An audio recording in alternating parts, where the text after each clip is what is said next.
Fala galera, tudo bem? Chegou a hora da gente falar sobre a Espanha dentro desse grupo E da Copa do Mundo. A Espanha chega à Copa com alguns temas que são interessantes e certamente é um dos elencos mais questionados do ponto de vista de escolhas. E aí a gente já entra num primeiro tópico importante para falar sobre essa seleção. Luiz Henrique. Luiz Henrique é um personagem importante para essa seleção da Espanha, é um treinador que faz um trabalho muito bom com a seleção e que deixa muito claro que ele acredita e ele aposta em quem ele confia. E isso traz algumas consequências, como por exemplo o questionamento de vários dos nomes que são aproveitados e também de alguns que não são aproveitados. E como ele mesmo falou na data FIFA de setembro, e acho que foi uma boa resposta a um tema que é uma pergunta frequente para treinadores em qualquer parte do mundo, sobre o que ele dá, para que ele dá mais peso, para o desempenho dos jogadores nos clubes, para o desempenho recente, para uma bagagem e a confiança que é gerada, e ele respondeu: eu sempre vou levar, eu sempre tô de olho em como cada jogador atua nos seus clubes, mas eu sempre vou dar mais peso, sempre vai ser mais importante pra mim como cada jogador joga comigo do que como cada jogador joga no seu clube. E acho que essa é uma resposta, claro que cada um pode concordar ou discordar, mas essa é uma resposta importante para entender o processo, entender o trabalho. E tá muito claro que o Luiz Henrique vai continuar confiando e apostando em quem ele confia, porque para ele o mais importante é como cada jogador executa a função que ele quer para a seleção. Então você pegar um jogador, para pegar um exemplo de um jogador que é cobrado na seleção há muito tempo, né, e pelo desempenho no clube é indiscutível que ele teria qualidade para jogar na seleção espanhola, um Iago Aspas, por exemplo. Fora dos planos do Luiz Henrique durante a maior parte do ciclo, sendo um jogador que vai muito bem a cada semana dentro de La Liga. Mas se a gente for pensar em encaixes dentro de um funcionamento, de um sistema tático, do que o Luiz Henrique vai cobrar de cada jogador em cada uma das vagas que ele pretende preencher no funcionamento coletivo, dá para entender por que ele acaba perdendo espaço. Claro, poderia estar dentro do elenco pela qualidade que mostra, mas é só para dar um exemplo mais prático um pouco dessas escolhas. E isso também se aplica a quem está. Então, quando a gente olha para um ataque da Espanha e fala: Pablo Sarabia, será que é a melhor opção para o lado do campo? Ferran Torres, mas ele não conseguiu se firmar nos clubes ao longo desse ciclo, desde que saiu do Valência. Mas são nomes que são peças importantes e muito provavelmente titulares da seleção espanhola para a Copa do Mundo. E eu lembro até de ter gravado um vídeo na época da Euro, no pré-Euro, falando até sobre como a convocação da Espanha provavelmente era mais questionável das grandes seleções para aquela Euro. E o desempenho da seleção da Espanha na Euro foi muito bom. Coletivamente a seleção entrega, e entrega muito porque o técnico sabe explorar e sabe em quem ele confia para executar cada uma das funções que ele deseja. Então assim, é sempre importante levar isso em consideração para entender o porquê das escolhas do Luiz Henrique. E ele não vai colocar em campo necessariamente os melhores jogadores, mas ele vai colocar em campo os jogadores que ele acredita que são os melhores para as funções que ele quer para o funcionamento coletivo do time. Então a seleção da Espanha hoje não é, diferentemente de outros momentos, de outras Copas, uma grande reunião de grandes jogadores, de jogadores do mais alto nível. Claro, tem algumas peças de muita qualidade, mas tá longe de ser a seleção das estrelas ou a seleção de maior qualidade quando a gente compara com favoritas para a Copa do Mundo. Mas eu diria que coletivamente essa seleção sabe competir à altura de algumas, ou de várias, ou de todas, as favoritas. Então assim, é uma Espanha que não entra na Copa do Mundo como uma favorita e nem é muito considerada candidata. Mas eu espero um bom papel justamente pelo que esse time já mostrou em termos de competitividade. Com virtudes, talvez essa seja a principal delas, a capacidade de competir dentro de um modelo de jogo bem definido. E o Luiz Henrique é um bom treinador, ele sabe trabalhar, vou falar um pouco dos mecanismos de ataque aqui também. E tem, claro, alguns outros pontos, né? Uma fragilidade dessa seleção, por exemplo, é a falta de contundência para definir jogos. É uma seleção que pressiona muito bem, que controla jogos, que tem muita posse de bola a partir da agressividade sem a bola. Não é uma seleção que fica com a bola por querer ter a bola eternamente. Não, ela fica com a bola porque ela não deixa o adversário jogar. Muito provavelmente vai ser a seleção que menos vai ceder passes por ação defensiva. Quando a gente olha para aquele índice de PPDA, que é uma estatística que serve como uma métrica de intensidade atualmente. A Espanha costuma ter esse índice muito baixo, permite que o adversário troque pouquíssimos passes, rapidamente recupera a bola, porque é muito agressiva. Geralmente controla jogos, só que geralmente também controla jogos, até cria um certo volume ofensivo, mas não tem finalização para transformar isso em vantagem no placar. E esse pode ser o grande pecado da seleção da Espanha na Copa do Mundo. Controlar, ser superior, criar, não matar, não fazer o gol, manter o jogo aberto. E aí sofrer defensivamente, porque tem outra fragilidade aí, que eu vou falar já já, que é um pouco o reflexo das escolhas também, né? Eu vou botar o campinho aqui para falar um pouco sobre cada uma das posições, como eu tenho feito dentro dessa série, e depois falo sobre alguns desses mecanismos, mas dentro do campinho dá para falar sobre opções. Eu nem vou colocar dentro das variações dos mecanismos tantas opções assim, então no campinho eu nem estou colocando tantos nomes. Mas é claro que algumas posições são indefinidas, ou pelo menos deixam dúvidas pelo momento recente dos jogadores, por mais que isso seja menos relevante na cabeça do Luiz Henrique. No gol, o Unai Simón, o goleiro titular da Espanha já há algum tempo, um ótimo goleiro embaixo da trave, um goleiro que gera algumas dúvidas em saídas, e aí eu digo saídas para jogo aéreo, mas saídas também com os pés. Se a gente lembrar na Euro, ele deu vários sustos sempre que era acionado com os pés, então correndo riscos e cometendo erros, mas naturalmente é um goleiro que vai trabalhar com os pés, porque faz parte do DNA da seleção também. Mas o Unai Simón é o goleiro. Indo para a linha de defesa, eu imagino Carvajal e Jordi Alba nas laterais. Agora, Azpilicueta pode ser a opção pela direita, e na esquerda principalmente, o Jordi Alba perdeu muito espaço dentro do Barcelona. Então assim, tem Gayá, tem Marcos Alonso, de novo, eu tô fazendo esse vídeo aqui, como todos da série, bem antes das listas finais para a Copa do Mundo. Então, é evidente que eu ainda não sei quais jogadores serão convocados, mas eu diria que a lateral esquerda, por nível, por desempenho recente, pode ter mudanças. Embora o Jordi Alba seja a escolha na maior parte das vezes para um treinador que leva isso muito em consideração, essa bagagem. Na zaga, Pau Torres deve ser o zagueiro pelo lado esquerdo e pelo lado direito, o Eric Garcia ou o Laporte. O Laporte sofreu com lesão nessa temporada, então tem que ver como como será o estágio físico dele para a Copa do Mundo. Mas é um zagueiro que até eu acho mais seguro defensivamente do que o Eric Garcia para formar essa zaga. Mas é provável que 2 desses 3 atuem como os titulares na Copa do Mundo. Aí já entra um pouco dessa questão das escolhas, isso vai trazer um impacto defensivo e também um impacto ofensivo, né? O impacto ofensivo é positivo, são zagueiros de boa construção. O impacto defensivo é a possibilidade de uma fragilidade para duelos defensivos. Eu vou falar um pouco mais sobre isso mais para frente ao falar da postura da seleção e de como ela se comporta quando perde a bola também. Indo para o meio-campo deve ter o trio do Barcelona como titular, embora a Espanha tenha várias opções nessa faixa do campo, mas o Busquets é o primeiro volante titular, é importantíssimo como um termômetro dessa saída, dessa distribuição, embora já contestado há bastante tempo no Barcelona, ainda tem um papel importante para tornar esse time confortável, achando opções de passe com bola no centro do campo. E aí, Gavi e Pedri. O Pedri é um titular absoluto, o Pedri talvez seja o melhor jogador dessa seleção espanhola quando a gente fala em protagonismo e importância que ele assumiu mesmo muito jovem, já é uma realidade, fez uma grande Euro. Então assim, o Pedri para mim é o grande nome dessa seleção espanhola. A questão é quem vai jogar ao lado dele, formando esse trio de meio-campistas. Se a gente pensar no espaço e na confiança que o Luiz Henrique já mostrou ter no Gavi, eu imagino que seja o Gavi. O Gavi jogou jogos decisivos da Nations League quando ainda nem era titular do Barcelona. Então, assim, isso mostrou que o Luiz Henrique já confiava muito nele.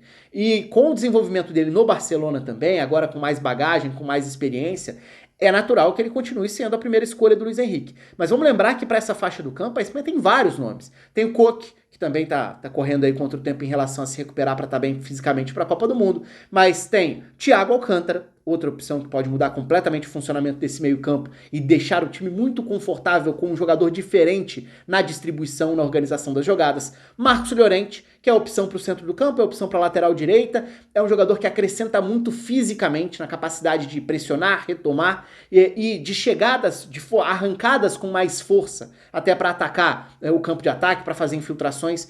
Tem Carlos Soler, se a gente voltar um pouco no tempo, tinha Fabián Ruiz, que depois perdeu um pouco de espaço na seleção. A Espanha tem muitos jogadores para essa faixa central do campo, mas eu tô partindo do princípio de que o trio do Barcelona deva ser o titular na cabeça do Luiz Henrique, mesmo sabendo que que variações podem acontecer durante a Copa. E aí a gente chega no trio de frente, que eu imagino que tenha o Morata como centroavante, é o jogador que mais preenche as casinhas do que esperar dentro desse funcionamento ofensivo, vou falar sobre isso já já. Para mim é o mais completo no sentido de oferecer diferentes cenários para o ataque, mas sempre gera aquela dúvida. É confiável como um principal goleador, como a principal esperança de gols? Certamente não está nesse nível. Nunca conseguiu corresponder quando foi colocado nesse status de principal referência goleadora de um ataque.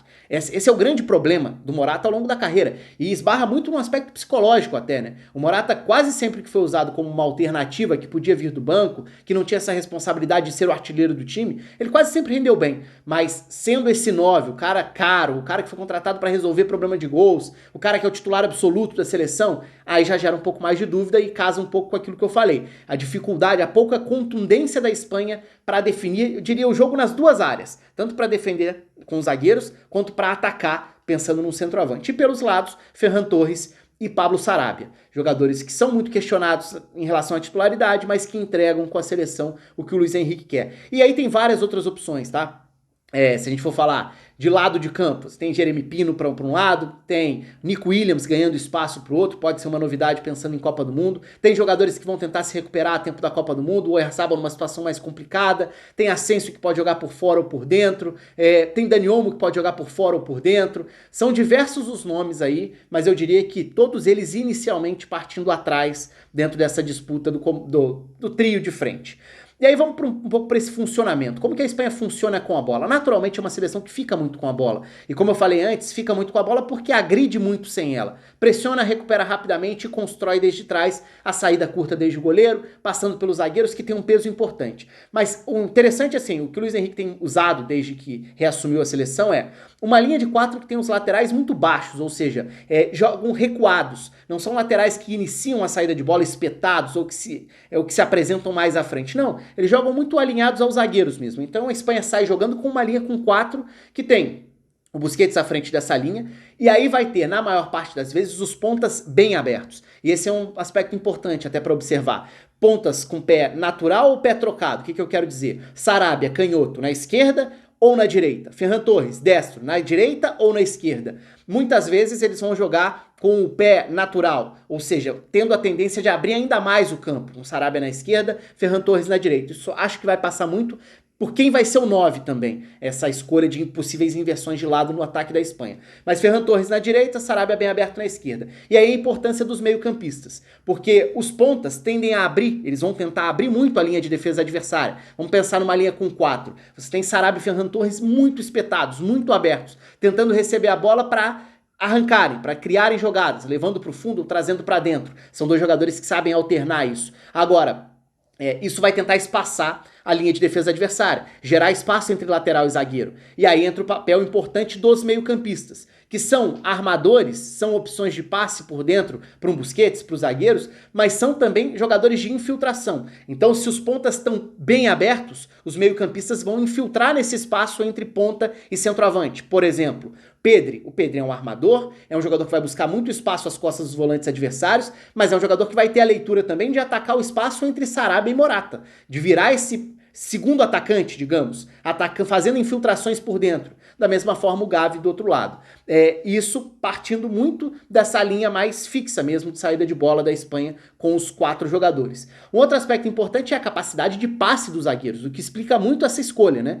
Eric Garcia e também o Pau Torres são dois jogadores com boa saída de bola, com bons passes, jogadores muito confortáveis e que iniciam muito essa saída de bola e que sempre vão procurar esses passes que geram avanços. Então a Espanha consegue muitas vezes colocar o Busquets atrás dos volantes adversários já, numa faixa até mais adiantada do campo, porque ela confia muito na saída de bola dos zagueiros, que também vão se projetar. Então, se o Busquets vai ser mais vigiado pelo meio-campista adversário, isso pode gerar mais espaço para que os zagueiros façam essa condução de bola. Ou até o fato de jogar com laterais mais baixos, mais recuados, gera problemas para o adversário que quer pressionar, porque ele não tem só o zagueiro para pressionar, ele precisa subir com mais gente, abrir mais o campo, se ele quiser pressionar os laterais, que estão bem baixos da Espanha. Então, isso acaba gerando espaços para esses passes, seja para acionar um ponta bem aberto, seja para acionar um meio-campista já mais avançado, se preparando para infiltrar. Então, esses são mecanismos importantes na estrutura de ataque com bola da Espanha, que passa muito pelo papel dos meio-campistas, mas também dos zagueiros na construção ofensiva. E tem um aspecto importante que claro que o time tem essas posições pré-definidas, mas não é estático. E a Espanha alterna muitos triângulos. A Espanha faz muitas movimentações de trocas de posições entre os 3 jogadores pelos lados. E aí eu tô falando de lateral, meio-campista e ponta. Isso vale para os 2 lados, mas vamos pegar o lado esquerdo só para citar como exemplo. Jordi Alba é o lateral que inicia essa saída mais baixo, mais perto da base da saída. O Pedri é o meio-campista pela esquerda. O Sarabia é o ponta pela esquerda, bem espetado, bem aberto. Em certas situações, a bola passando ali por Busquets, por Pau Torres, para fazer esse início de jogada pela esquerda, o Jordi Alba vai subir, o Sarabia vai centralizar e virar uma opção a mais de um meia por dentro, às costas dos volantes, gerando dúvidas, e o Pedri vai baixar. O Pedri vai ser quem vai se apresentar para virar uma opção à esquerda do Busquets, quase como se fosse um lateral esquerdo. A gente viu muito o Koke fazer essa função na própria Euro pela direita. E a mesma coisa pela direita. Vai subir o lateral, seja o Carvajal, seja o Azpilicueta, vai subir um pouco mais, Ferran Torres aparecendo um pouco mais por dentro, e com isso o meio-campista, em vez de atacar esse setor que já tem um jogador, baixa para virar uma opção à direita. Então a Espanha trabalha muito com essas rotações dos triângulos pelos lados. Os 3 jogadores que se entendem e sabem os momentos de alternar posições, para que sempre tenha gente ocupando esses espaços pré-determinados, mas para que não precise ser fixo. Não precisa cada jogador ficar naquele quadradinho específico. Eles podem rodar, eles podem trabalhar dessa forma. E uma outra alternativa, e aí entrando no ataque, eu tô falando sobre construção ofensiva, e eu falei sobre como o Morata é o jogador que mais oferece em relação a funções para executar como 9. A Espanha tem outros 9, o Gerard Moreno talvez seja a outra grande opção, mas também sofreu com lesões, ficou fora da seleção durante um período. O Borja Iglesias chegou a ser convocado na lista de setembro, mas não imagino que tenha espaço para brigar como titular, se é que vai estar na Copa. O Morata é um jogador que consegue oferecer esse apoio, baixando para ser um pivô em alguns momentos. Tem muito o trabalho sem bola também, que é fundamental nessa forma da equipe jogar. E é um atacante que também oferece esse desmarque, esse ataque ao espaço para romper, essa ruptura para atacar a profundidade.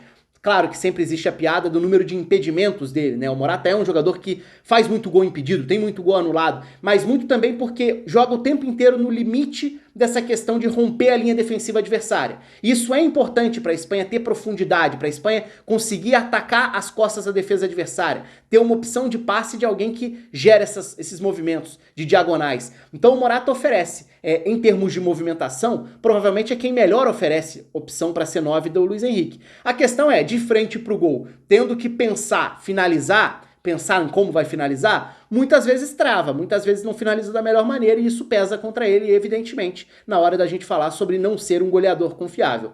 Mas tem uma outra alternativa que pode se encaixar em alguns cenários também, que é a alternativa de jogar com um falso 9. Isso foi usado pela Espanha em alguns jogos, por exemplo, na Euro, o Dani Olmo foi quem fez isso contra a Itália. E aí você pensa em cenários em que o adversário possa encaixar completamente a marcação no trio de meio-campistas da Espanha. Então vai ter um volante no Pedri, um volante no Gavi, um meia no Busquets, e assim tentando limitar essa movimentação. O passe pode se dar diretamente dos zagueiros que constroem bem o jogo, para o meia, que pode ser o Dani Olmo, se tiver condição, porque também sofreu com lesão no Leipzig nesse início de temporada, mas é um jogador que oferece algumas características diferentes, a capacidade de ser esse armador nas costas dos volantes, seja partindo do lado para dentro ou como um falso 9, baixando, e aí poderia ser o Oyarzabal se não tivesse sofrido lesão, pode vir a ser o Asensio também, que é outro que não rende bem no clube já tem bastante tempo, mas que na seleção tem confiança do Luiz Henrique. Mas vamos lá, se for o Dani Olmo, por exemplo, baixando para sair da referência, virar um 10 e formar praticamente um losango no meio campo, é um quarto jogador do meio campo. Se o adversário colocou 3 contra 3 para encaixar a marcação no triângulo de meio campo da Espanha, o Dani Olmo vira um quarto meio campista. E agora a Espanha tem uma sobra, tem uma vantagem, tem uma dúvida a gerar para o adversário, o zagueiro vai sair para perseguir, aí entra a importância de muitas vezes alternar o lado dos pontas, jogar com o pé invertido, facilitar uma entrada em diagonal de um Ferran Torres, por exemplo, da esquerda para dentro. O Ferran Torres é um jogador que assume uma importância grande em relação a gols nessa seleção, já que é uma seleção que sofre com a falta dessa contundência de definição e o Morata é o principal 9, cabe também ao Ferran Torres, que dos dois pontas é quem mais tem esse ataque à área, cabe a ele ser também um cara para assumir esse papel de fazer gols. Então, nesse cenário de jogar com um falso 9, com o 9 baixando para virar um meia a mais, e que muitas vezes vai gerar uma opção de passe direto do zagueiro, o Eric Garcia, o Pau Torres, acionando diretamente o Dani Olmo para receber de costas, e aí gerar uma triangulação, porque aí ele consegue quebrar essa marcação e numa tabela rápida, aí sim acionar um Pedri, acionar um Gavi. Esse funcionamento, esse mecanismo é fundamental para a Espanha. Agora, só rapidamente indo para o contraponto disso tudo, né? Falei sobre a pouca contundência ofensiva, um aspecto que é crítico para a seleção da Espanha são zagueiros de muito conforto com a bola, que constroem bem, que saem jogando e tudo, mas são zagueiros mais vulneráveis para o embate físico. Então a Espanha vai querer recuperar a bola rapidamente, pressionando coletivamente, subindo muito, sendo agressiva. Só que se o adversário vai para uma ligação mais direta, se o adversário não perde essa bola por tentar sair jogando curto e usa o físico, usa a trombada, o choque, o contato. O Eric Garcia, principalmente, é um zagueiro que já se mostrou várias vezes muito limitado para esse embate. E aí é um ponto que a seleção da Espanha pode sofrer. São escolhas. A escolha do Luiz Henrique é por ter zagueiros técnicos que fiquem à vontade com a bola. No caso do Eric Garcia, isso várias vezes compromete defensivamente, porque ele não é um zagueiro do mais alto nível na hora de defender. Na hora de enfrentar um atacante de frente, de ganhar no corpo, de ganhar uma dividida, de se impor fisicamente, não é. Então, por isso até eu falava, me agrada mais a opção do Laporte porque ele é mais completo, porque ele defende melhor acima de tudo. O Pau Torres também é num nível melhor do que o do Eric Garcia, mas também em alguns momentos já mostrou essa instabilidade para defender, embora tenha evoluído bastante, acho que nesses 2 últimos anos aí. Mas esse é o cenário da seleção da Espanha. Uma seleção que não chega com muito status, que tem vários questionamentos em relação aos nomes, mas que coletivamente tem um trabalho bem feito de um treinador que vai colocar em campo quem ele confia e que isso tem dado retorno. Assim. A Espanha tem sido regularmente uma seleção que joga bem. O espaço está aberto para vocês. Um abraço, até a próxima.